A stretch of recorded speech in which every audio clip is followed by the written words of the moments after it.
More medications, less health. Something's broken. Traditional medicine manages symptoms, but true healing addresses root cause. I'm Josh Rimini, pharmacist turned healer. At Beyond the Pills, we merge ancient wisdom with modern day science to inspire you through stories of transformation, practical trainings, and holistic healing. Join me and other practitioners as we guide you towards vibrant health, body, mind, and spirit, and move beyond symptom management into true healing. Hello. Welcome to this episode of Beyond the Pills. I'm Josh Rimini, your host, the pharmacist turned healer. And today we have a very new friend of mine, Shawn Leonard. Hello, Shawn. Hi, Josh. How are you? Thank you for having me on as a guest in the show. I'm just in the small amount we've known each other. I'm so excited to have you here. Tell people a little bit about who Shawn is and why he's on this Beyond the Pills podcast today. Well, my name is Shawn Leonard. I'm also Mi'kmaq, Indigenous from Nova Scotia, Canada. My Indigenous name is Wabak Gipu Agudamajik Jigamahamajic, which means White Eagle Spirit Talker. And, my whole life I've been connected to the spirit world, and some people in my culture, I'm called a spirit talker. Hence the name White Eagle Spirit Talker. And, other people may think me as a psychic or a psychic medium of sorts. And that is, a thought process that was brought over by Western culture, let's say. But it was a principle and a thought idea that was very much practiced and understood with Indigenous people here within North American Turtle Island, we'll call it. I feel like all Indigenous people were very much deeply connected to the spirit world. I have a TV show in Canada called Spirit Talker, which is on APTN, which is the Aboriginal People's Television Network. But if you're somewhere else in the world and you would like to watch the first season, I believe the first seasons you can watch on an app called Fossum. So you can watch season 1 on Fossum of Spirit Talker. And hopefully, the other 4 seasons will get out there eventually in some way. I'm in talks with Gaia right now to see if they will take the show on there as well. I'm also an author with Hay House Publishing. And the book that I've written is titled Spirit Talker. There it is over here. And I'm also the author of an oracle card deck called Wisdom of the Elders, which is, inspired by Indigenous wisdom. And even all the art included is by Mi'kmaq people.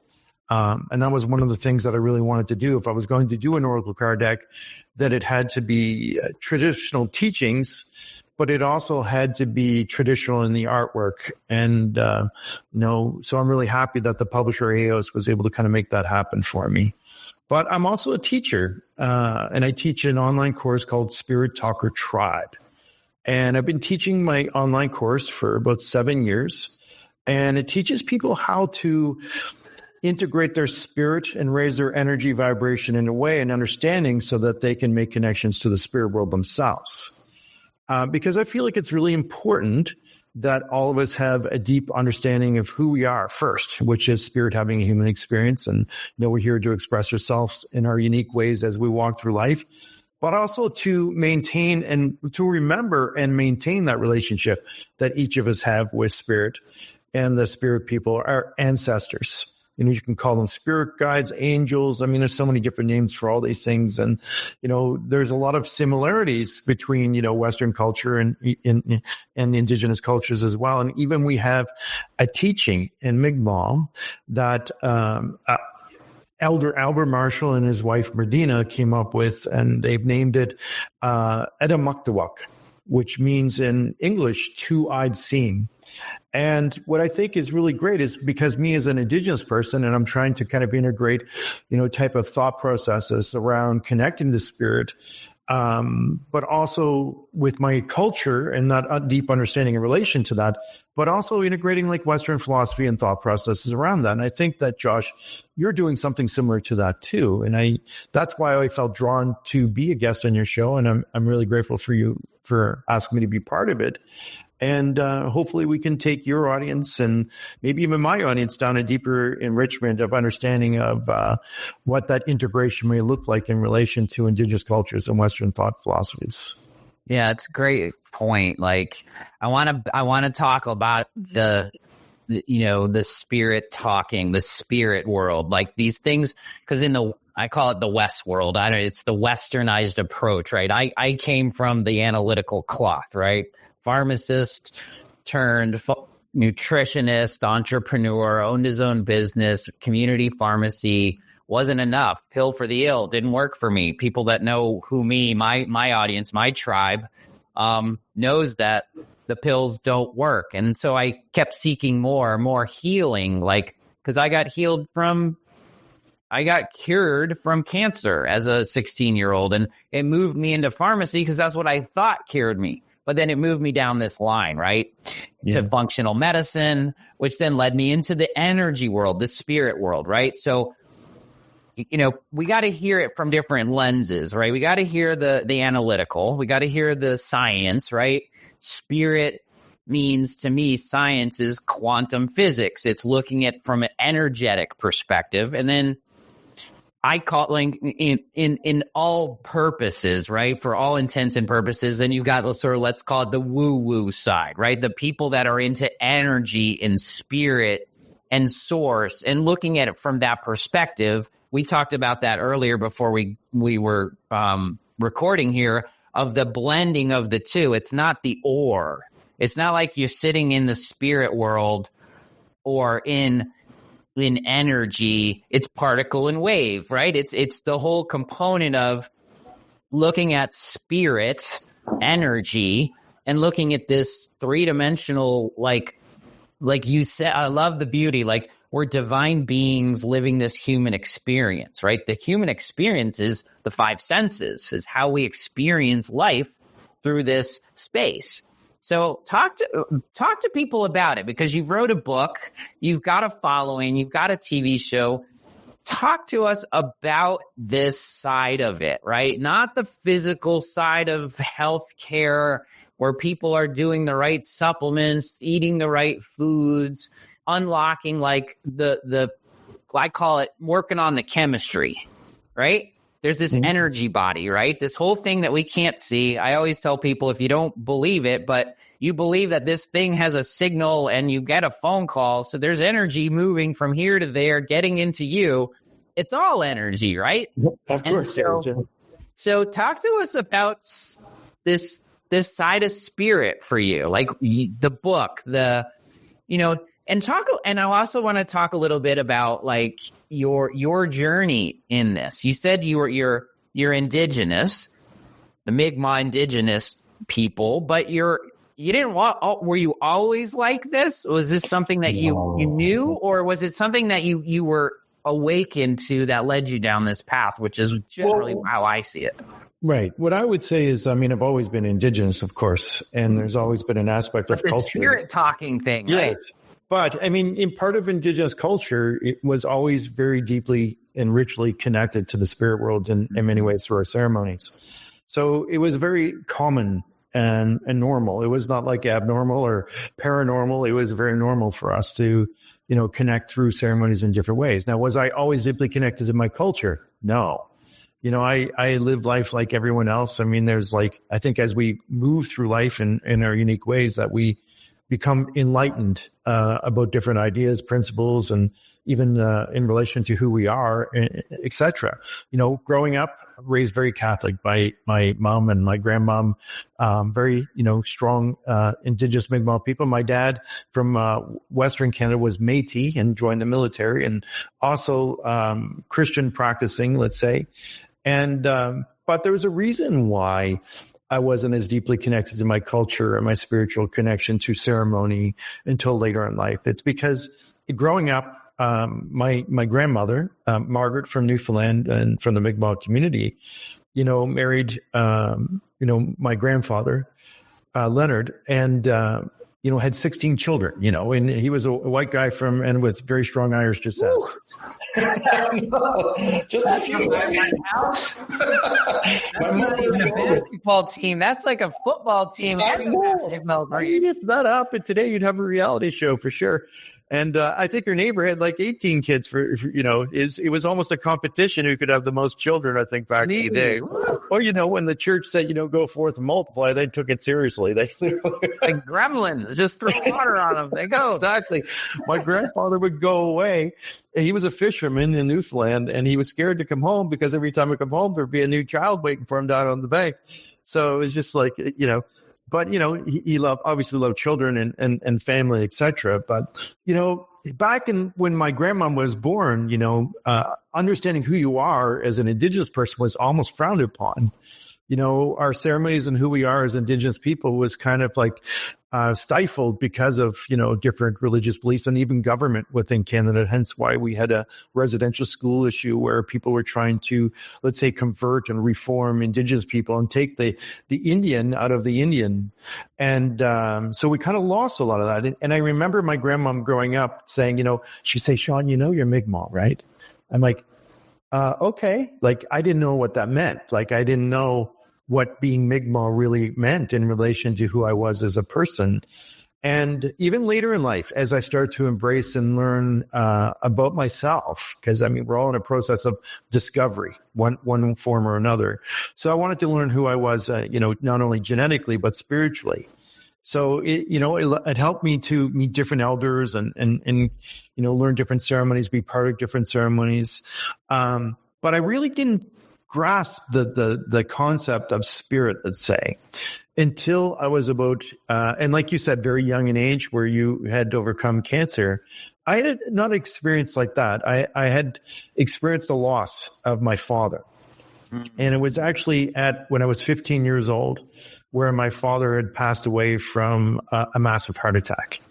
Now, my father, Métis as well from Alberta, was in the Navy, smoked, drank on, pretty much every weekend, didn't eat so good, let's say. I remember every weekend having bacon and eggs. And, for God's sakes, if you didn't cook your eggs on the bacon fat, it was like bad. So, you had to do these things. This is the way he was raised back in the day. And he smoked heavily too. Right. So, those things obviously can lead to unwellness within our body. So we're energy, and we have to make sure that we maintain good balance, not just with food, but with mental and spiritual things. And I think all these things kind of go together. So my father passed away at 15. And I remember the morning very, very clearly that my mom had come into my room and said, Shawn, there's something wrong with your father. You have to go help him. He's out in the driveway. And it was very early. It was October 16th, 1987. And so I got up, in my underwear and T-shirt, ran out looking for my father in bare feet. And, for whatever reason, I could see his truck running. And because he was right happy. He got this old Ford truck, and he'd always wanted a truck. Finally got it. The door was open. I could see the exhaust. I could see my breath. And it's kind of cold because, again, in Canada, especially back then, it was way colder in October 16th than it is now. And, so much, there's definitely climate change going on for sure. Right. Yeah. So there would be like ice, freezing at that time. And now we're almost November 12th here, and we don't have that here yet. So, but anyway, I went looking for my father, and I couldn't find my dad. This is where it gets really strange, because I walked around the whole truck and I looked in the truck, and I went back inside and I told my mom, I said, Mom, Dad must have got up and left somewhere. I think, are you okay? Like, she goes, no, go out and look for him. She's calling 911. She's calling people. So I go back out and I walk around the whole truck again. I'm like, this is so weird. Like, there's something wrong here. Something doesn't add up. Go back in, tell my mom, and she grabs me, takes me out, and points me at my father. Now, my father at that point, I could see. And to this day, I'm still boggled by the fact that I wasn't able to see him there. Mm. And perhaps maybe in like a psychological terms, because maybe it was shock, right? Or maybe I wasn't prepared for that. Even there's stories about, different Indigenous people seeing ships floating and not being able to see them, right? Because they just weren't, they didn't have that. So maybe I've never faced the loss before, that for some reason I was like in some type of shock and was not able to see him. Or you could also think, maybe I wasn't meant to see him. Maybe I wasn't meant to find him right away. So anyway, I did see my dad, and I was like, oh my God, like, I can't believe he was there. I must have walked right over him. I started performing CPR. I didn't know very much about saving a person's life at that time, except what I learned in Boy Scouts. So it was pretty basic. So here I am doing CPR on my father, and what felt like an eternity. And I could tell, just feeling my dad's form and body, that, this is the shell of my father. But who my dad is not in that body anymore. And I could, there was no energy, there's no aura, there's no vibration, there was just no, and I didn't have that vocabulary back then, but I could tell that this shell of a person was empty and void of who I knew as my dad. So, even though my mom, pretty much forced me to go to church when I was younger, and, it didn't really speak to me who I was as a person back then, that it just didn't resonate with me. And there's many reasons for that. But I just started to talk to my dad out, and I even cursed at him, feeling like he was around me, with me, he was there. And I said, Dad, if you were here, please get back in your body. I mean, Mom and my brother, we can't handle this at this point in our life. I mean, you need to come back. And I could tell he could hear me. I could feel like he could hear me. But what I also could feel was, no matter what I said, that I knew he wasn't coming back. And I continued to perform CPR, and then some neighbors had come down. But I knew in my heart that my dad was gone, that he was no longer coming back to a physical form. And, it was tough. Losing your father at 15 is tough. And it was about a year later. And, I went through some tough times in my life. I started smoking weed and, hanging out with some guys that probably weren't so good for me, got really involved in music, which was just my way of healing, I guess. Today, we look at, marijuana in a much different way than we did back then. But back then it would be like you were a drug addict. It was kind of like looked frowned upon, and my mom, even today, because of, we'll say, mental mind viruses of the past, she still looks at it in kind of a bad way. But I do feel like it is medicine that helps people through life for different reasons at this point. So I'm sleeping on my mom's couch in the basement. I'm 16 years old now. Pretty much all my focus in life is guitars and girls at this point, and not thinking about spirit or anything like this. And the reason why I'm sleeping on my mom's couch is because I knew when my mom was asleep, I could sneak out at night and I could come back, and she would know, because she was already struggling. She was, dealing with the grief of my father, and I was dealing with it in my own way. I'm going to go out, have fun with my friends, and I'm just going to come back, and she won't even know I'm gone. So I was like, that was my plan pretty much every other night if I could. And so one night, a year after, I wake up on the couch, and I stepped up off the couch. And the reason was because at the end of this room, in my mom's rec room down in the basement, this ball of light appeared. And it was like an orb of pure white light. And I saw it, and it just kind of like lit up the room. So when I stepped up off the couch, I could still see myself sleeping upon the couch.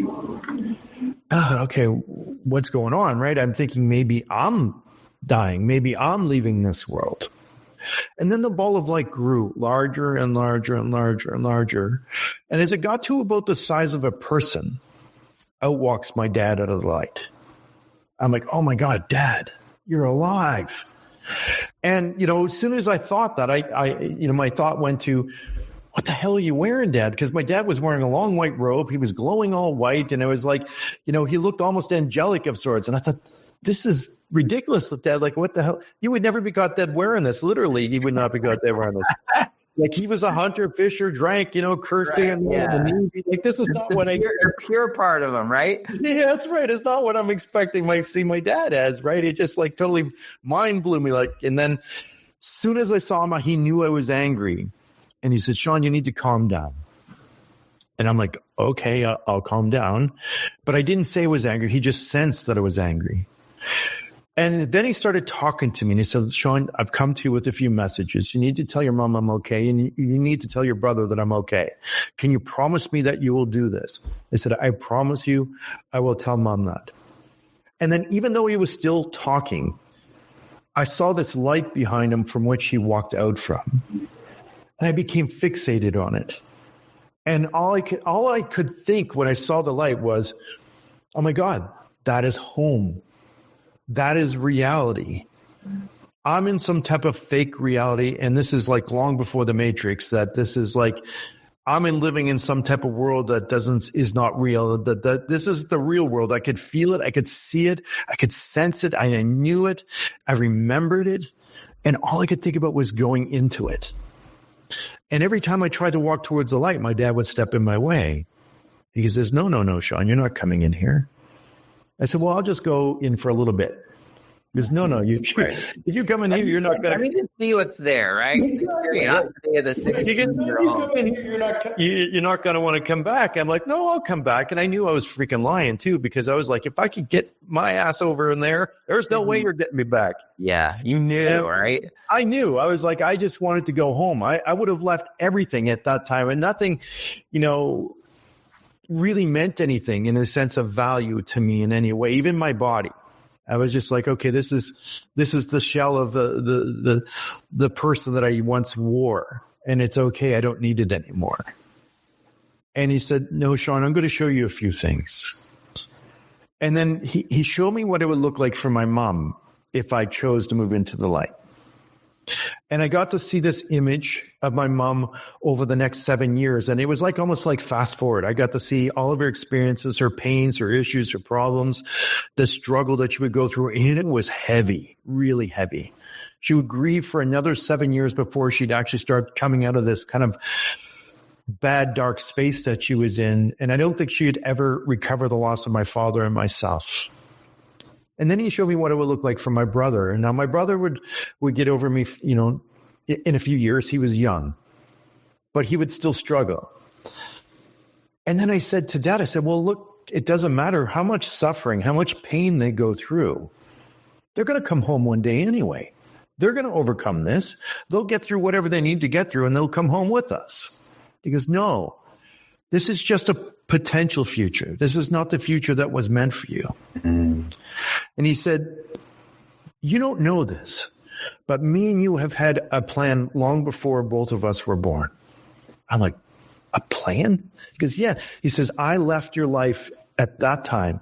I know you think it was young because he was 42 years old, but it was my purpose. I fulfilled my purpose for being here, and I was to come home. And the reason is that me and you had this plan because at this moment where we are right now, I was meant to show you this light from which we all exist and we come.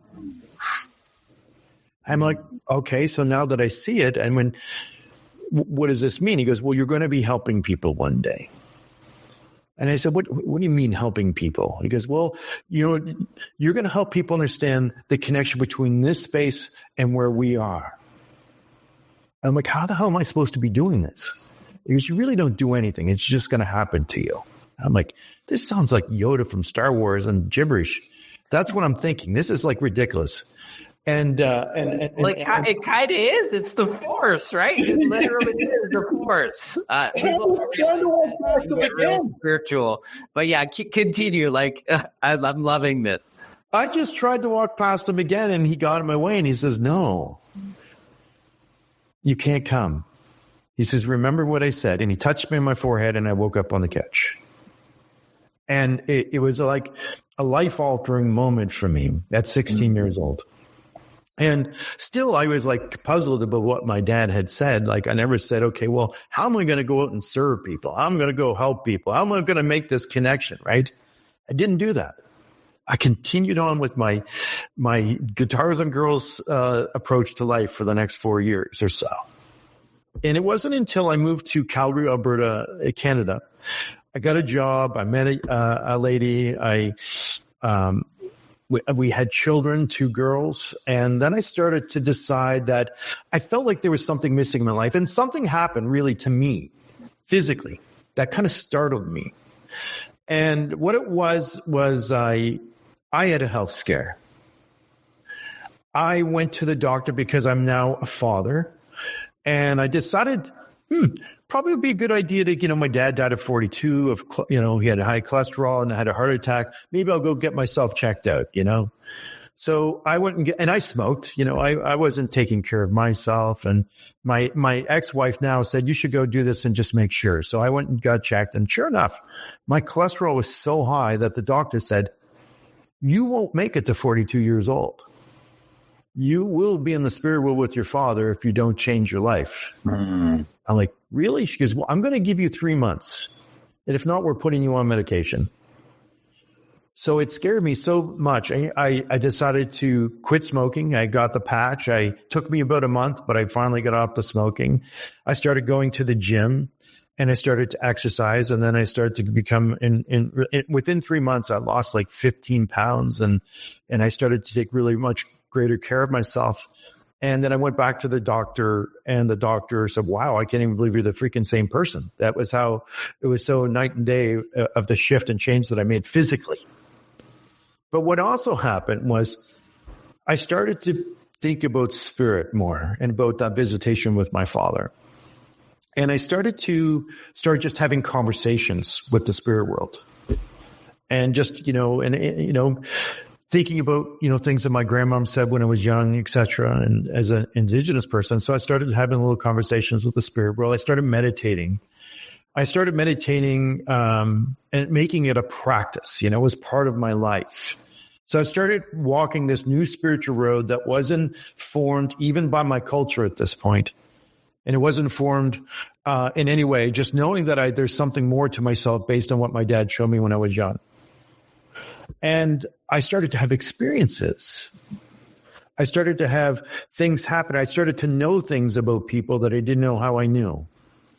And it was kind of odd because I remember, the first real big experience I kind of altered my thinking in that way is I went to my wife's workplace where she worked at Montana. She was a waitress. So I went to her restaurant, and I always went there early because I thought, well, if I could get there early, I could probably get a free meal because she always got a free meal. So I'd be there waiting, and she'd bring out food and I'd pick her up and bring her home, etc. And then, and I started vibing people out at the restaurant too. I started to think, okay, well, not to be judgmental of anybody. I mean, I had nothing better to do but people watch. So I just thought. Love that. People watch. That's my favorite thing. Right. I was people watching, and I said, well, that guy looks like he's, I bet he's a little shady. I wouldn't be surprised if he's stealing money from the company or somehow like embezzling money from the restaurant. And I said, that person, he's definitely a drug dealer. He's just got that druggy vibe. Right. And then I saw this couple, like they weren't a couple. There was this man and woman that were also working in the restaurant. And I looked at them, and they wouldn't look at each other, but I knew somehow they were connected. So anyway, we're driving home, and I decided to tell my wife, I said, listen, it's so strange. I mean, what do you think about these people? Because she goes, you're so judgmental. I mean, why are you doing this? And I said, well, I'm not really doing it to be rude. I'm just like vibing people out, right? Just for fun. And she goes, well, I know that guy's father's a minister, and that guy wouldn't do anything like that. I've never seen him take a penny from anybody for any reason. He's pretty good with his tips too and all this. And those people, they're married to other people. I'm like, well, that don't matter. And she goes, well, I think you're crazy, but so I brushed it off as that. And then, because it was just fun, it wasn't like I was being very serious. I was trying to intentionally do this. And, within a week, she comes home and she goes, you're not going to guess what the freak happened today. I'm like, I have no idea. She goes, the guy got fired for stealing money from the restaurant today. They caught him. They've been investigating for months, apparently. The guy and the police came and arrested the guy. You asked me if it was a drug dealer, and they busted him for dealing drugs. They arrested him at the restaurant. And then later that night, I caught that couple kissing in the kitchen, she said. And she's like, how the hell did you know this? I'm like, I didn't know anything. I don't know anything. It was just a vibe. It was just a thought. It was just a sense of people, that's what I was saying. It was just really just good body language and reading people in that way, right? She goes, no, there's more to this. There's no way. I've been working with these people for years, and there's no way you just walk in and just pick this up about people. So she said, there was this other lady that she worked with. Her name is Jen Syme, although I changed the name and the situation of the book for reasons of protecting people's identities, etc. But she said, Jen's right into psychic people, and I've been telling her about what you said, and she said she wants to come see you. I'm like, okay. Why? She goes, well, she wants you to vibe her out and tell her what you see for her. I'm like, oh, okay. I mean, I don't really know anything. You know this, right? And she goes, yeah, well, she's going to come for supper on Sunday and you're just going to do it anyway. I'm like, fine, I'll do it. Because, I mean, what have I got to lose, really, right? So I'll try. Right. Yeah. So she comes over and we have dinner, and after she's sitting down and she's looking, like, what do you feel for me? Like if you were to give me some guidance, like, what would that be? I'm like, well, I don't really know, Jen. She goes, I said, I get a sense you like animals. She goes, oh, I love animals. So that's so weird. I said, like, did you meet some guy recently named Dale? She goes, I just met Dale. I'm like, are you serious? She goes, yeah, I just met Dale. I said, and have you thought about like traveling around the world for some reason? She goes, we just talked about this. We wanted to create a business where we could look after people's homes and pets while they're on vacation. With them, me and Dale just talked about this. We think we're going to do this. We're going to put something online to do this. I'm like, are you shitting me? That's what I'm thinking. Like, this has got to be like just baloney. I mean, they're just blowing smoke up my ass, right? And then she goes, well, there's another reason why I came, but there's a person I wanted to talk to in spirit world, and I'm hoping you can do this. And I think you can. She goes, I've been to many people and I've not really had anybody to be able to do this for me. And I'm like, well, Jen, I can't do this. I'm sure I can't. She goes, try. Oh, like, try. I'm like, okay. Jen, I feel like, so I got the sense of her grandmom, and I just said, okay, well, and I described what I was seeing in my mind in relation to the grandmom. So I tell her, and she goes, that's my grandmom. And I was like, well, it's pretty generic, right? I'm thinking, maybe she's thinking about her grandmom, and this is one of the reasons why I'm, able to kind of tune into this. And she goes, but that's not the person I want to talk to. And I'm like, seriously? Like, come on, I don't know what the hell I'm doing, and you're testing me? Like, she goes, no, there's someone else. Keep trying. So I'm like, okay. So I kind of just sat there and I stared at the floor meditatively, like, because I've been practicing a lot of meditation, a lot of visualized meditation. And I started to have like almost like an image or a daydream come into my mind. I'm like, okay, this is kind of odd. And I said, well, Jen, I said, did you know anybody that played baseball? She goes, I do. And so I knew that there was something here. And I said, well, it's so weird because the image I just got was of a young man, looks about 16 years old. He's wearing a baseball uniform. He's got this number. I said the number. I said, for whatever reason, he's bouncing a baseball up and down his hand. He's looking at me, and he walked into a shed. And she cried. She goes, Shawn, that's who I wanted to talk to. I'm like, what do you mean? She goes, that was my best friend growing up in high school. We played baseball together. And one night after a game, he went home and he hung himself in the shed. And I've always wanted to know if he's okay. Can you get anything else from him? Does he say anything? And I'm like, I'm shocked, to be honest. Right. Yeah. Like, holy shit. This is right. And I'm like, what the hell just happened? Right. I'm blown away myself because I don't even know where this came from. And I'm thinking in my head, I'm analytically going, I'm a mind reader.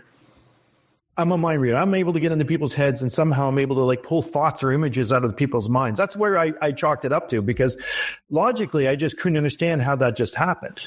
And she was thinking so hard about me making a connection to this person. Maybe there's some way my energy connected to hers and I was able to read her mind or thought in some way. And so she was really happy. And I was like, I'm really happy that I helped her, but I don't really know really what happened. And then she went out and told other waitresses. Next, I got like 10 waitresses calling me to come see me. I'm like, what the hell is going on here? It's not like I set her in life going, hey, I'm going to do this. I'm going to figure this out. This is what's going to happen. Or how does this work?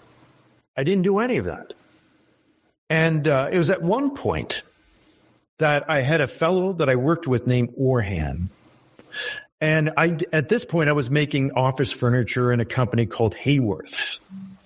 And as I made these, and I was working in the office, and I sat by Orhan, who was from Bosnia, and he was a Muslim practicing fellow, but he wasn't really practicing his faith very strong. And so I'm sitting one day by the computer, and this is what changed my life. This moment is what shifted everything. because I was talking to Orion and for whatever reason, I was typing away on my computer in a meditative state. Like I'm working, but I'm in a state of like beingness where I'm there, but I'm kind of really not there. So I started to hear something in my mind, and it kept saying, Charlie. I'm like, the hell is going on with me? And I'm like, and this is what I thought. Orion is doing something with a guy named Charlie on the weekend, and he's thinking about it. So I got to find out, right? So I said, Orion, I got a really weird question for you, but do you know a guy named Charlie? And he stops. He goes, yeah, I used to know a guy named Charlie. I go, what do you mean used to? As soon as he said that, I got an image in my head, like a daydream, another daydream that popped into my brain. And it was of a bar sign in Calgary, and it was called the Town and Country Bar. And the bar sign is literally a T&C, just a Town and Country Bar, T&C. Blink. I'm like, that's so weird. Why the hell would I see the Town and Country Bar sign? He goes, that's the last place Charlie was seen alive. I'm like, what? So as soon as I saw that, I saw this house, and I saw an outside entrance, and I saw some people standing outside. So I'm walking down some stairs into a basement apartment, and I felt these kind of people kind of following him. And so I tell him, and I said, what do you know about this? He goes, I don't know anything else. And he goes, what are you trying to say? Are you trying to say I did something to this, or I had something to do with this? I'm like, no. I'm not trying to say it. I'm just trying to understand why I saw this image. He goes, I don't know. He said, all I know is, that he was last seen at the Town and Country Bar, and I heard that somebody had killed him. I'm like, okay. How did you, and he goes like, and then he started accusing me of like somehow researching him somehow. I'm like, research you, and I said, how could I research you? Like, how do you even know this guy? He goes, I worked with this guy at the airport 8 years ago. And he goes, and his name's not even Charlie, it's a Chari. I'm like, I'll say, let's get this straight, Orion. I didn't know you worked at the airport 8 years ago. So let me who's going to tell me you worked at the airport with some guy named Chari that is nicknamed Charlie? How's that supposed to all come to me? Like, from who's going to tell me this? Did you tell anyone this story? I haven't told anybody about Charlie. Well, then how the hell do you think I know? Okay. And anyway, he got really weirded out. He wanted me to drop it. So I did. I dropped it. And so it was probably a month went by, and I never said anything to him because, I think he was pretty weirded out. Although he used to bug me because he thought I was pretty intuitive before.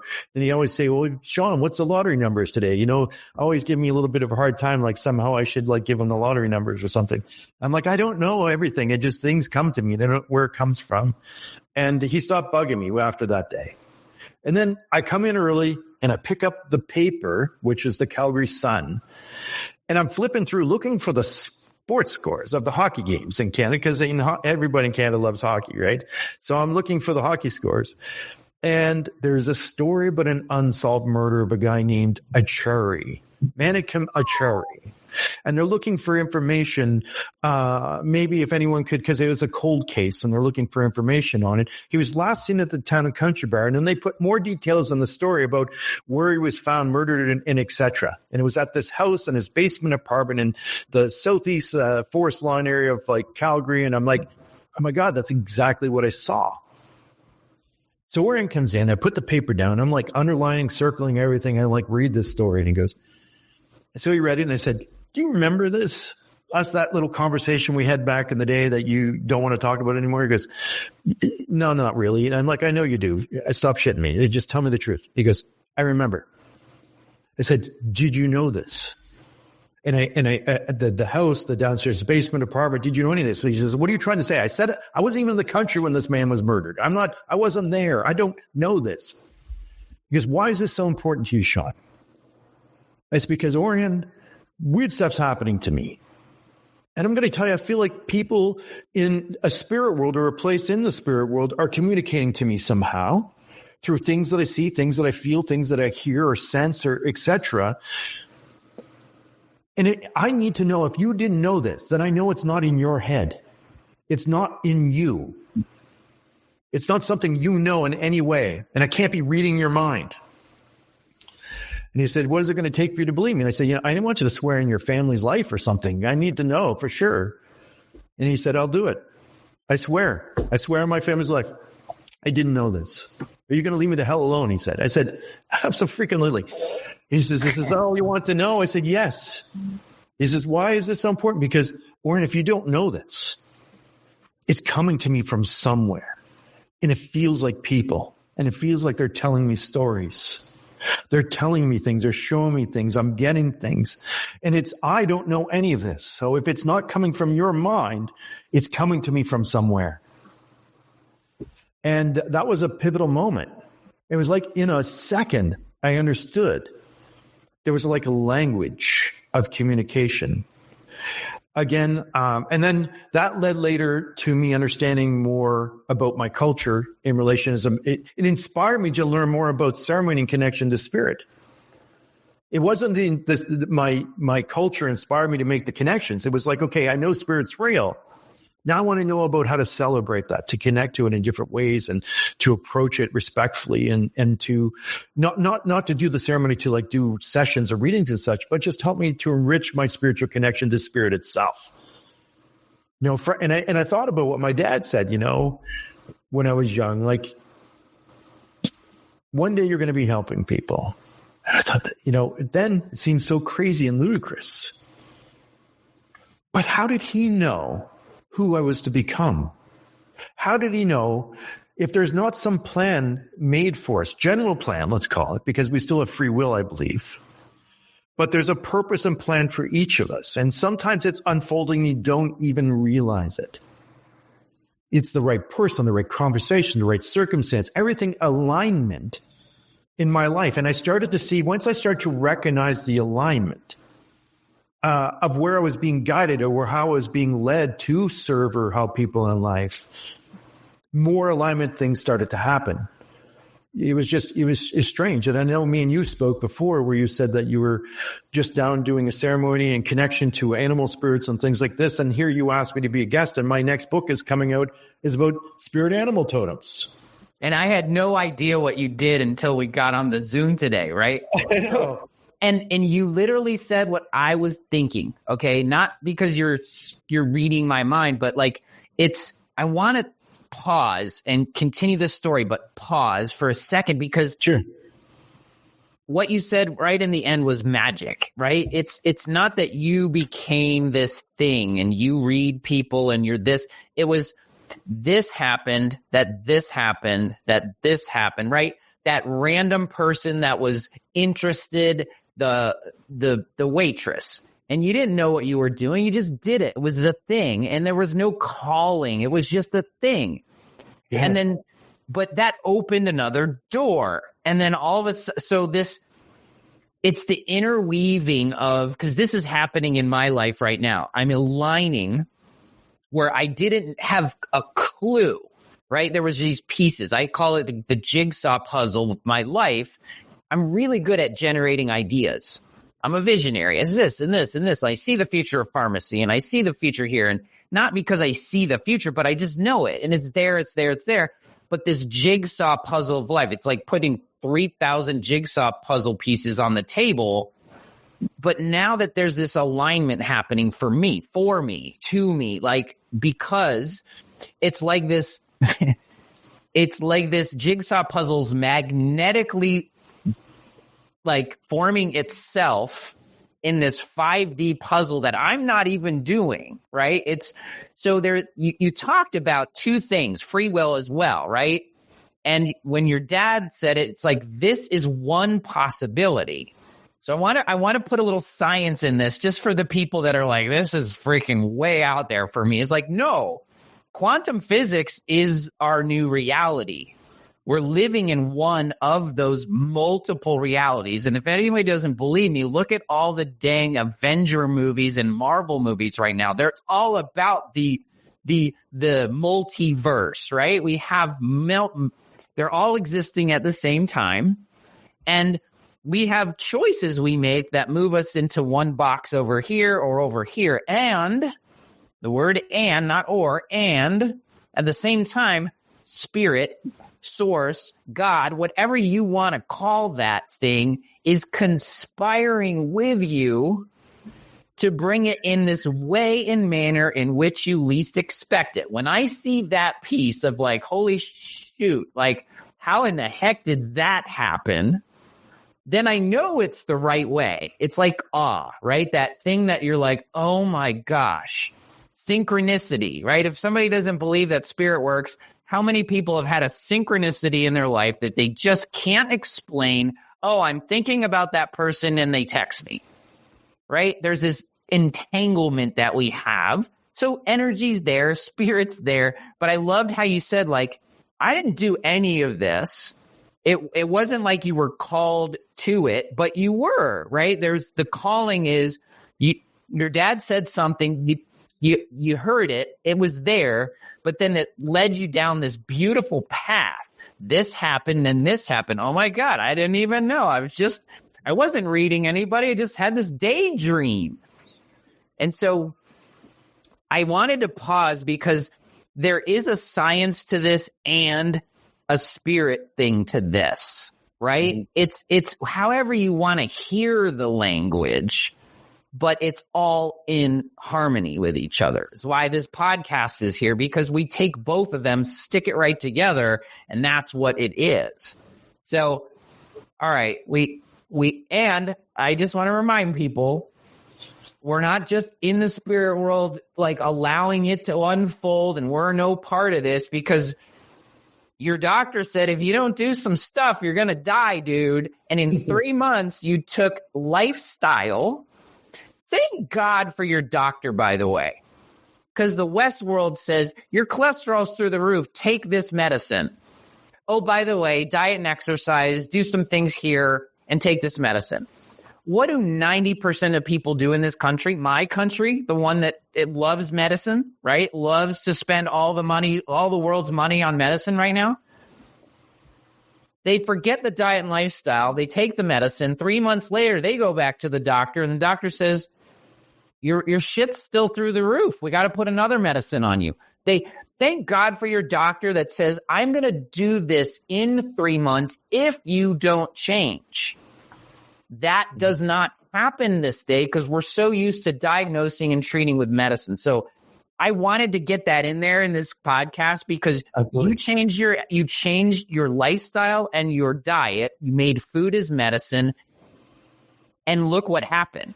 You didn't have to go to the next step. So thank you for putting that in there, because that nuggets for me is like, you can't like just go to the spirit and say everything's going to be fine, because you have a part in your plan. Your plan is you can affect your chemistry.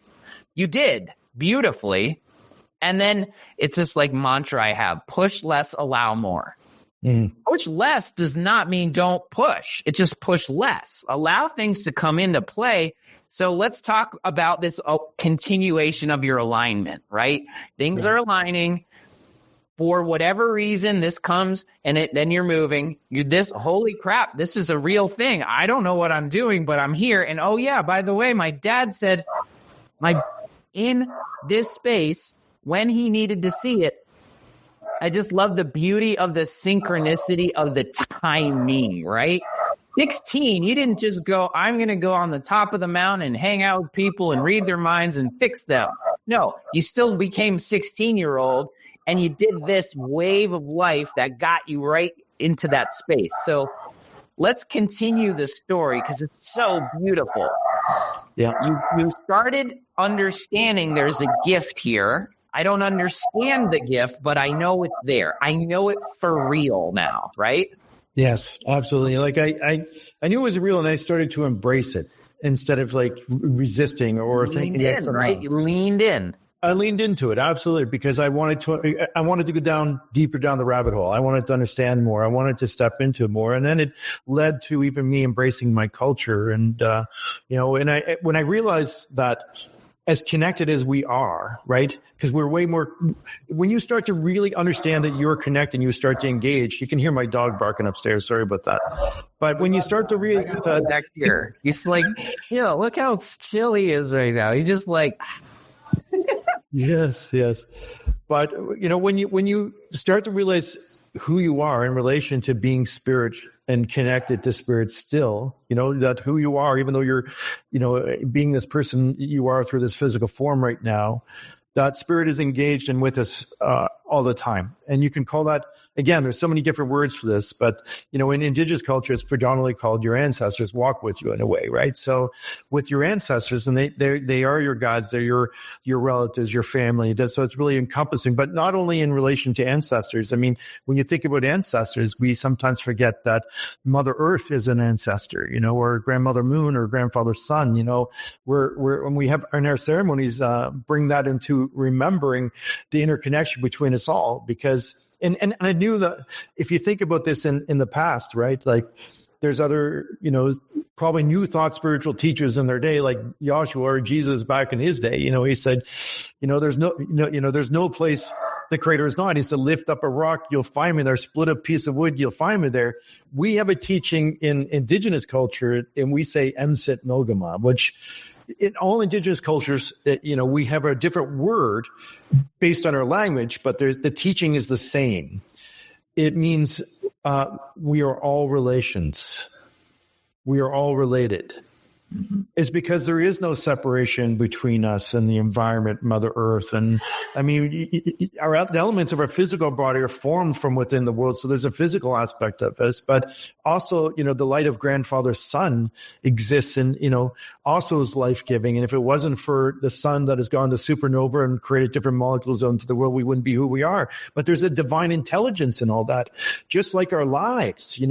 We can see the universe conspiring to come together to form a planet Earth, moon, and the sun and the stars, etc., everywhere else. But we can't see the synchronicities within our life coming together to form, a being or a creation of sorts, an experience. Because that is also a creation. And you can be an active participant, a conscious active participant or an unconscious active participant. And that's really up to each and every one of us. When you start to become more conscious of that active participation of and you could call it manifestation or what have you, but it's really just to being in alignment with your highest good of the potential of who you could be.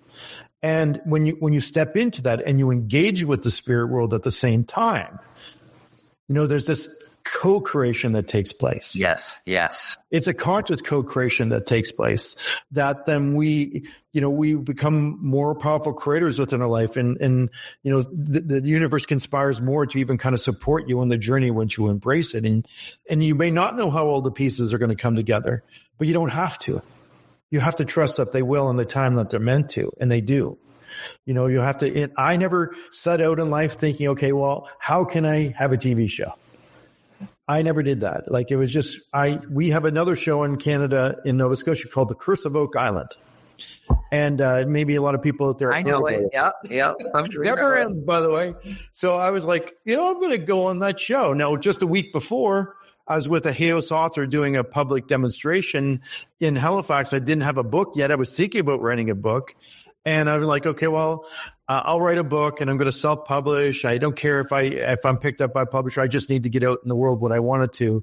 And I did. I published a book called The Language of Spirit that I paid like $18,000 to get out there, between hiring ghostwriters and writing and publishing and marketing and all that. But really, I didn't care, because I really wanted to get it out there just to share with people what I wanted to know. I never thought, okay, how can I get a publisher pay me money to write a book? I never thought about that at all. I just I need to share this. I don't care how I got to do it. I don't care if it costs me money. I'm going to do this. And then so I call up Ed Pyle from Telltale Productions, and I said, listen, love to go out to Oak Island and check it out. He answers his phone and he goes, who are you again? I'm like, I'm Shawn Leonard. And he goes, Shawn Leonard, from Nova Scotia, the psychic medium guy. I'm like, yeah. Because that's so weird. I had somebody here this morning telling me I should call you. Is Donna Gabriel, one of my writers, said, listen, I should call you. She was at your event on the weekend with John Holland, and she said you were amazing. And she says, you should actually do a TV show. And you're calling me, and she didn't tell you to call me? And I'm like, she goes, no, I got it on my list to call you today. And I was like, really? And he says, well, that's why I'm calling really is to go to Oak Island. He says, I'll get you out there. No worries. I'll get you out there. You can check that out. But have you ever thought about doing a TV show? And I'm like, Well, not really, but I'm open to it. I'm available to all good things that come to me in my life. So maybe this is one of the ways that spirit feels like I need to kind of be out there so that I can help people understand this experience that I have. So we shot a pilot, and next, I have a TV show, 5 seasons now, Spirit Talker.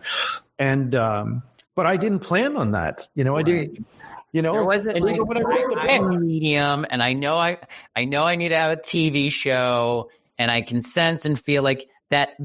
And for people that want to hear the science, like there's this, it's string theory, right? There was this connection you had that were connected, and all of a sudden you called him before he could call you, but it was already in his scope of awareness. Yeah. I love that. That's amazing. Yeah. So and that's how my life continually unfolds. Even when I toured with this guy, I went to 2 events with him, John Holland, who's a Helios author.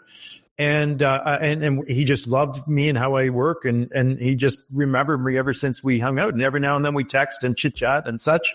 And then he just happened to be walking by an office in Hayos and overheard a conversation that somebody said, "Hey, we need to get some more spiritual Indigenous authors."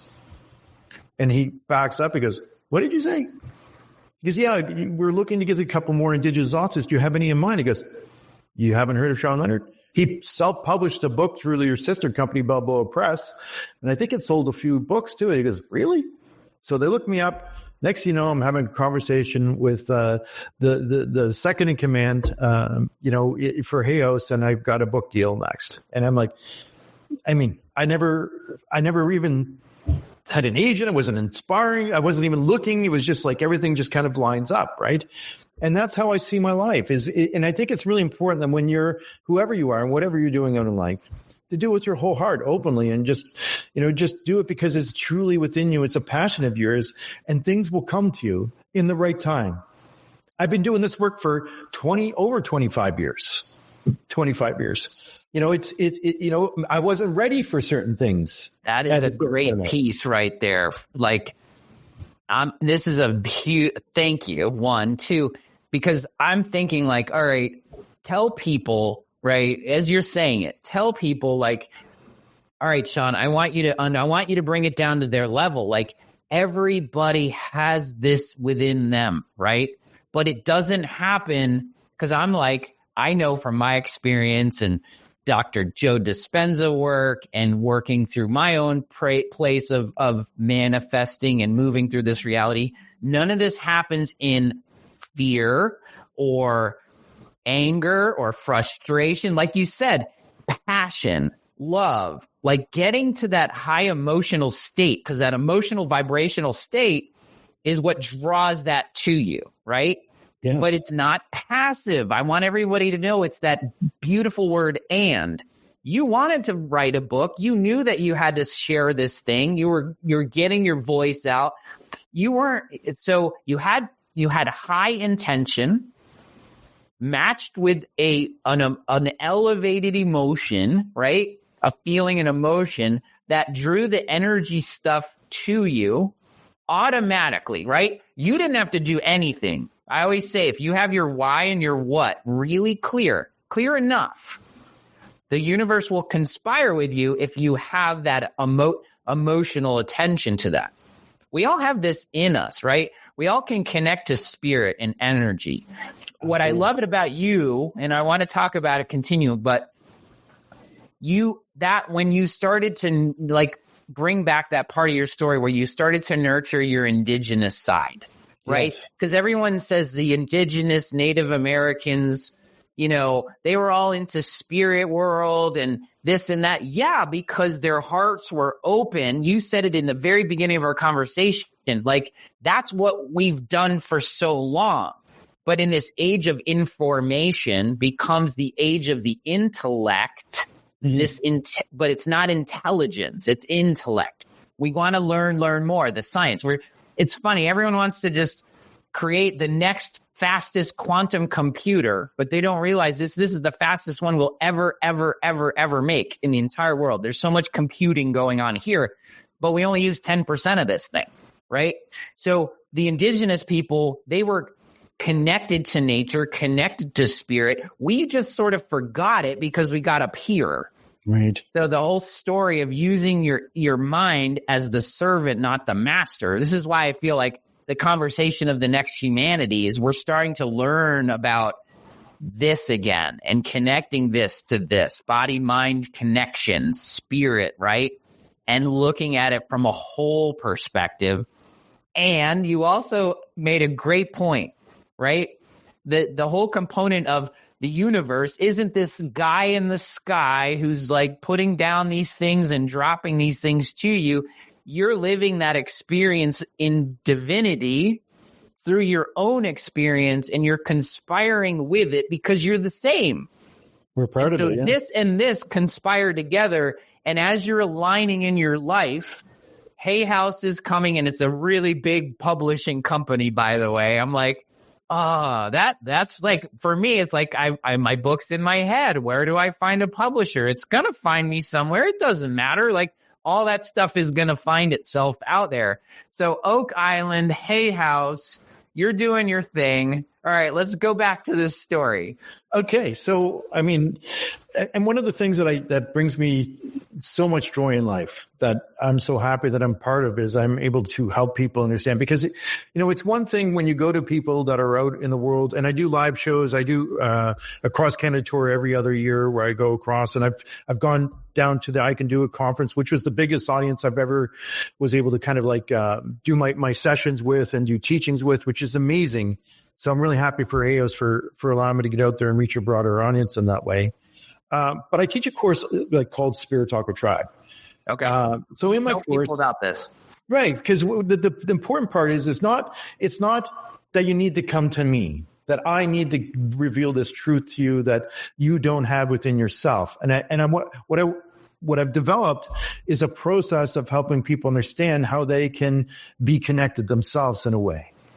And I take them down a journey of like connection to spirit. And I incorporated some of my understandings that I've learned through the years of becoming an Indigenous person, like and through culture and the celebration of culture through different practices, etc. So I've taken the wisdom of that and help people understand how they can connect to, through the words, through their own ceremony, through meditation, to kind of retrain the brain that is long atrophied to be able to see in a way that we have long forgotten. In my culture, just to give you a sense, and this is something I've learned later in life, but we have a game called Waltus, and it's a fun game that we have, that we there's like 7 pieces of like bones or antlers that are in it that have a symbol on one side. And it's usually a wooden bowl made of maple.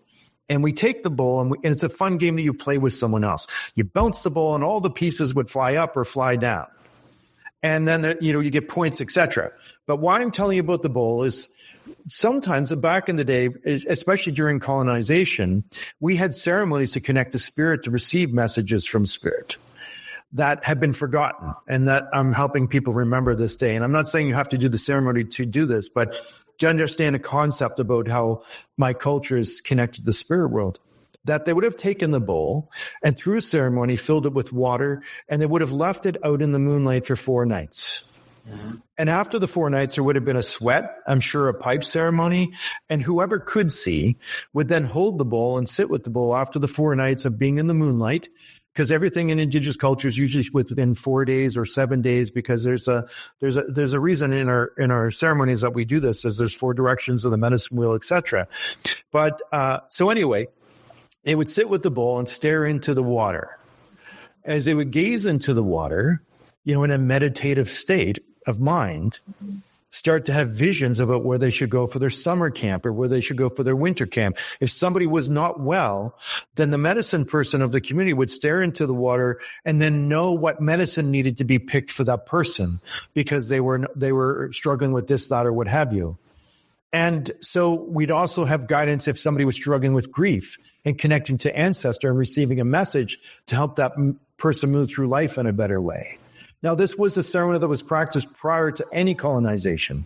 This is something that now mind you, out in Western culture, people were staring into crystal balls and doing all different kinds of things. And, there was gypsies, etc. So how is it that these 2 civilizations of people on different continents had different ceremonies in a way to connect, to kind of get in a meditative state, to kind of see things, not in the water, but having visions within themselves about, what medicine should be picked, how somebody should be guided, etc. Now, somebody over in Europe, gypsy from staring into a crystal ball doing the same thing, but yet there's this like crossover of, even though it's like separate ceremony in different cultures, there's similar things that are connected. So that's what I try to help people, is to remember how to see again, how to hear again, how to sense again, so that you can be connected as well, that you can be more connected to your ancestors, that you can have stronger words that you can speak with your people, so that when you call upon them in such a way that they help align everything, or help you align everything within life. And again, you have to kind of surrender that, because it's not like, well, if this doesn't happen by Tuesday at 2:00, this shit's baloney, right? It's more, no, you got to trust. It's like, because there's an element of like a belief and faith and understanding that when you speak these words, that you are being heard, that when you speak from your heart wholeheartedly with the spirit world, that everything's conspiring to kind of like manifest or bring these things into your life, because you are a co-creator. So what you call forth, can be amplified, let's say, in such a way. Yeah. And I think Indigenous people, that's why we had ceremonies, was to amplify the healing for this person, or to perform a ceremony of celebration of the food that we've received at this time of the year, etc. That there's a lot of like, and also in my culture too, there's a word that, I think it's Albert Marshall and Edwina Marshall, or I believe that's her name, both come up with a concept, and it's called Edamaktuak in our language. And it means two-eyed seeing. And why they come up with that principle, it's because it's about embracing other thought philosophies within the world and integrating together, so that we can help people understand who we are, but also that we can integrate thought processes, so that we can come to like some type of better way, how to approach environment, how to approach, helping our world, help with healing, et cetera, in relation to medicine, and not just like physical medicines, but even mental and spiritual medicines. It's about bringing these things together so that we can walk through life in a greater way. So I'm grateful for that teaching from that elder. And in a way, I'm kind of doing it in what I do and how I approach life, in what I teach, et cetera. And I know that you are as well. Yeah, well, there's so many good things, because I think the take-homes here are really important, right? You don't have to be Indigenous to be in the spirit world, to really understand your... Just cut you off here for 1 second. I want people to think about this for a second. We are all Indigenous from one place of the world or another. There you go. That's what the truth was. So stop thinking Indigenous is only Indigenous people that are from North America. Indigenous people are first people from someplace in the world. And we're all Indigenous. We're all people of this world. And that's why there is a medicine wheel, because it has the 4 colors within the wheel itself. And we're in one hoop of life. There's the white people, there's the yellow people, there's the black people, and there's the red people. But we're all one nation. We're the human nation. We're all Indigenous of this world. We may come from other planets and other lifetimes, but we're in this world, and we're here and Indigenous to this world now. So when I speak about Indigenous, I mean we are all one.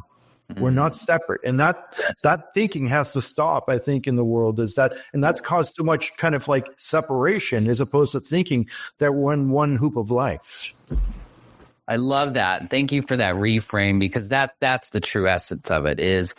And what I feel is really important is, that we've talked a lot about doing these things in our own lives, like being in alignment with who we are, and also having the universe sort of show us, like your dad said, right? Like this was this was being called to you. This was your gift. It wasn't something that you had a control over. It was gifted to you in a way, because there was a purpose behind it. And he didn't know why, you didn't know why, but it was there. So there's this co-creation. I love the word co-creation. I've been using it for so many years on co-creating someone's health and well-being, right? You are the driver of your driver's seat. This is the patient-centered stuff, right? But then you also talked about, like, I love that we're all one, right? The humanity's moving from this separation right? You look how separated we feel right now in this country, in the election, and the Dems and the Republicans and it's gotten so far out of here. But we, you and me, all of us know that this wheel of humanity is moving back into wholeness, back into, and if you want to talk about consciousness or quantum, like it's all science too. It's all there. It's like this human civilization is moving out of the age of information and back into wholeness, to where we don't see color, because there is no color. It's all of us at the same time. And just for the listeners out here, like, I am going through my own shamanic training, energy medicine, and I'm learning about the medicine wheel. And I want to tell people, because this stuff is real, guys, like from the perspective of the synchronicities and the alignment of life, is like, I went through my own healing journey and I was called. I don't know why, I just did. And I went through my plant medicine journey in Peru this summer, and I learned about the medicine wheel and it was really important for me to do it with the indigenous way, right? And so I did that, and then my thought, the thing I threw out there just from a thought, like, hey, I want to learn more about the indigenous Americas, because I'm really putting my deep dive right now into the ancient wisdom and matching it with the modern science, so we can get real, true healing of today's stage. What I've learned from one of my friends who's also a shaman, post-tribal shamanism, like this day and age. So I call it modern day medicine, right? And I was like, I want to learn about Native Americans in North America too. I think it's all connected. It's the same wheel, different spirit animals moving through the same process, right? So literally last weekend, I, through a person that I know, got connected to another person that I know. And he's out in Colorado, and he's like, we're going to go, I've learned from a Native American 7th generation medicine woman, and we're going to talk about animal, like the spirit animal stuff. And we're going to go to the medicine wheel. And it was Native American, and it was right in my backyard, 100 miles away. I did it last weekend. And so I put it out there. I wanted to learn more. I don't know how it's going to happen, but it's going to be. And boom, I got it. I was doing sweats and a mini vision quest and learning the grandmother way and the spirit animals. It was like, oh, there you go, Josh. I gave you what you needed. And I'm like, then we get on this conversation this morning. I'm fresh off that this weekend, by the way. And I'm like, you know what? Maybe there's a little more. Maybe I got to learn a little bit more about the North American stuff. And all of a sudden, I pop into my Zoom room. We're going to do a conversation with Shawn Leonard. And lo and behold, he's learned the indigenous way and the medicine wheel up in Canada. Like, I didn't even think about Canada in North America. So I was South America, Middle America, now North America. And it's like, you get what you ask for when you're in this space. It comes when you least expect it, everybody. And when it does, and it gives you this sign, then all you do is sit in revelry and awe and go, of course, this is the way it was supposed to be for me. So thank you so much for, like I said before, like, I got my money's worth today, because I got all this learning. I have more deep dives now that have opened up to me. So tell people if they're interested in your book or your program or your TV show, because there's ways to connect to this now. If this resonated with someone, you're doing such good work in the world. I want people to know how they can find you. Well, you can find me on my website, Shawn, SHAWN hyphen, middle line, Leonard, LEONARD.com. And all the links to my social media sites are on there. You can sign up for my email list, etc. There's links to buy the book on my website. You can buy the book on Amazon. You can go to heyhost.com to buy the book, the Oracle card deck, and the future books that I got about animal totems coming out. I don't know when that's going to come out exactly, but I'm excited to still writing it. Have to be done by January 20th, but I'm still writing it. And but it's all coming together very nice, and I can't wait to share that all with people. So maybe in the future you'll have me on again, and we'll talk about the next book. Or heck yeah. So again, synchronicity. I didn't know I'm learning the South American medicine wheel, and the jaguar and the serpent and the hummingbird and the eagle and moving through that. But then I literally last weekend, I was introduced to my spirit totem, which is jaguar. Yeah. Which is actually, no, it was not jaguar. That's south. It was like, they're like, it's cougar. Yes. And it was amazing for me because it was just opened up to me. So I'm curious now, and this is just me because, hey, it's my podcast. Like, right. Tell me a little bit about cougar medicine. Well, cougar medicine, what I would say in relation to cougars, I mean, they're very kind of like, they are family orientated beings, but they're very protective as well. And you never want to get on their bad side in relation to, approaching them in some way, but they're very prideful. They're very beautiful and elegant the way they move through life, etc. But I feel they're also very strong and they can endure a lot. So I would say that the cougar is a really good animal to have as a spirit totem animal. And if I was to guide you, I know in my culture, when we have a particular medicine that comes to us, we usually speak to the animal and ask them for them to send us a piece of themselves. So, and to give you kind of like a quick synopsis, I'd say I don't want to teach too much in relation to it all because there's a lot to teach, but I feel like we have 4 totem animals that walk through life with us. And different animals will come to us at different stages of life. Like the medicine wheel, we go through the infancy part of our life, we go through the youth part of our life, the adult part of our life, and the elder part of our life. And depending where you are in your spiritual journey, that also will come, these different animals will come to you at different times. So I feel you have up to at least 4 animals, medicines that will be with you and walk with you through life. And they'll reveal themselves to you as you go through life. I was given the name White Eagle in relation to it being a spirit talker, White Eagle spirit talker. So I resonated. After that, I was gifted by the eagles 3 tail feathers, white tail feathers of the eagles to kind of like leading up to me being given that name. And the elder that gave me that name didn't even know that I received those 3 white tail feathers. So the synchronicity of that coming. So I carried eagle medicine, but also I connected to a polar bear in a dream. And it was kind of an odd dream where I was in this field and there were 7 shadowy figures that were kind of chasing me through a field. And all I could think about was, okay, I have to outrun these 7 shadows to get away. And when I looked across the way, 7 polar bears walked out of the trees.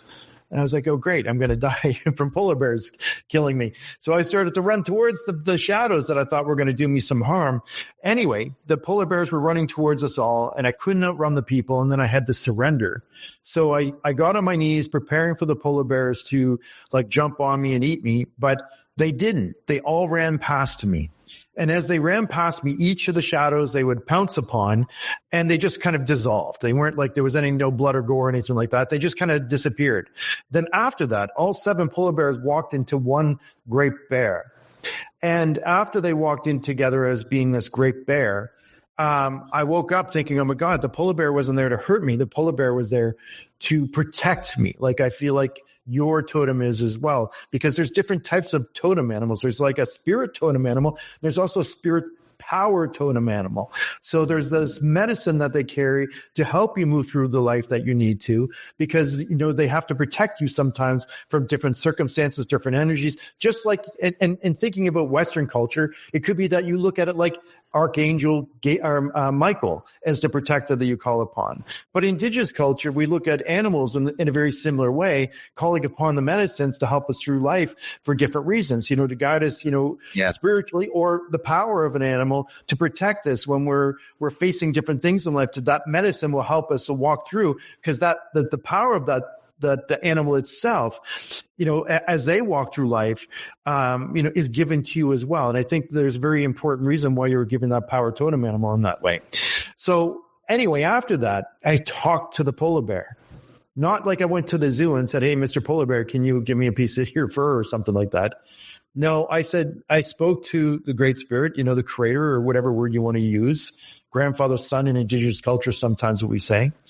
And I said, if I'm meant to carry this medicine, if I know that I carry eagle medicine, but if I'm meant to carry the bear medicine, then I ask you for a claw.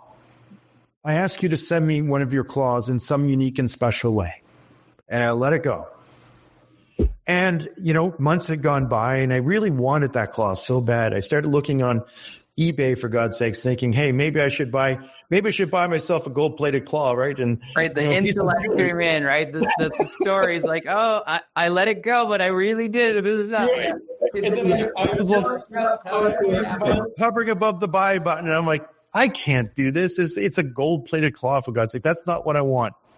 I don't want that. If I'm meant to carry it, it'll find its way to me. So I let it go, and then another few months went by, and I got a little parcel in the mail. Just a little box, and it's from a lady in Newfoundland named Barbara Kent Bishop, who is a client of mine and somebody who had saw me in the past and one of my students. And she went to Labrador, Canada, and met with an Inuk elder. And when she met with the Inuk elder, he had gifted her 2 polar bear claws. And he told her specifically, so listen, this one's for you. You're meant to carry this medicine. But for some reason, I have to give you this other polar bear claw. And it's meant to go to someone else. And you'll know who it's meant to go to. So she goes home and she thinks, long and hard about who she should gift this other claw to. And she goes, you know what? I'm going to give it to Shawn. So she puts this little parcel together, puts it in the mail, and sends me off. And I open it up and I pull out this claw, this polar bear claw. And I cried, because, what's the odds of how is that even possible? How did that come to me, right? Like all the things that had to happen to bring that together, to bring that to me, to help me know that. Now, since then, I met with another person who gifted me a little piece of polar bear fur. And then I met with someone else who said, Shawn, could you do a reading for me? I can't really afford it. And I know you don't do sessions anymore. But is there anything that I could offer you? I said, no, I don't. I'm really busy. I could reference you to some other people. She goes, well, I have this old polar bear rug in my closet. Would you, if I gifted this to you, would you do this reading for me? I'm like, let me think about it. Yeah, okay, I can do it. So now I got a whole polar bear fur up in my closet. Boom, boom, boom, boom. It's right. You asked for it. And I think about it because in my dream there were 7. I only have 3 pieces of different bears right now, but I know eventually all 7 of those bears know who I am, and they will eventually show up in my life in one form or another. So when you connect to medicine, to an animal, you're meant to carry that medicine. So I would talk to spirit, Josh, and ask them to kind of somehow, give you a piece of fur, give you a claw, give you something.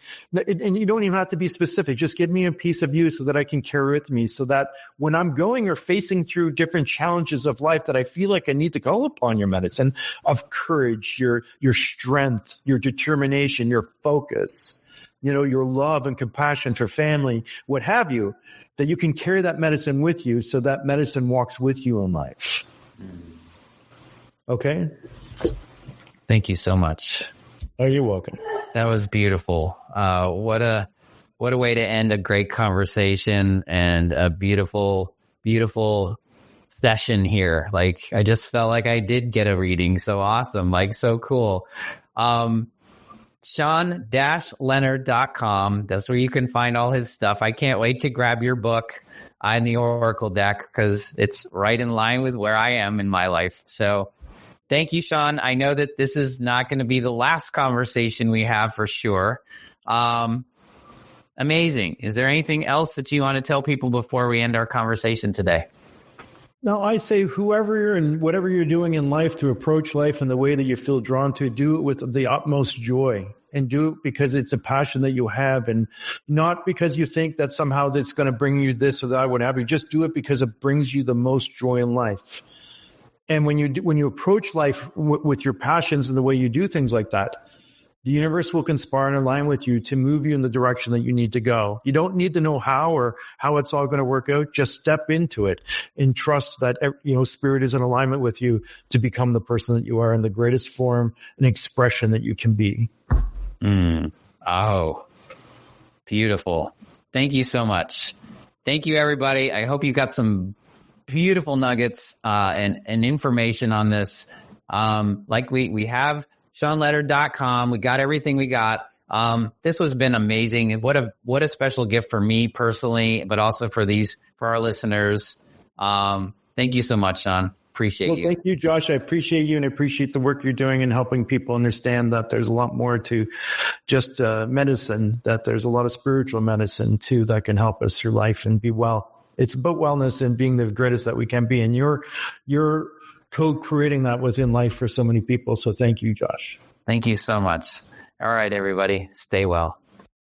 Thanks for joining me today on Beyond the Pills. If our mission to deprescribe 10 million unnecessary medications resonates with you, share this episode, subscribe, and leave a review. Whether you're a practitioner or someone ready to reclaim your health, visit rx2wellness.com for free resources to begin your journey. Together, let's go beyond the pills and co-create a world of vibrant health and true healing.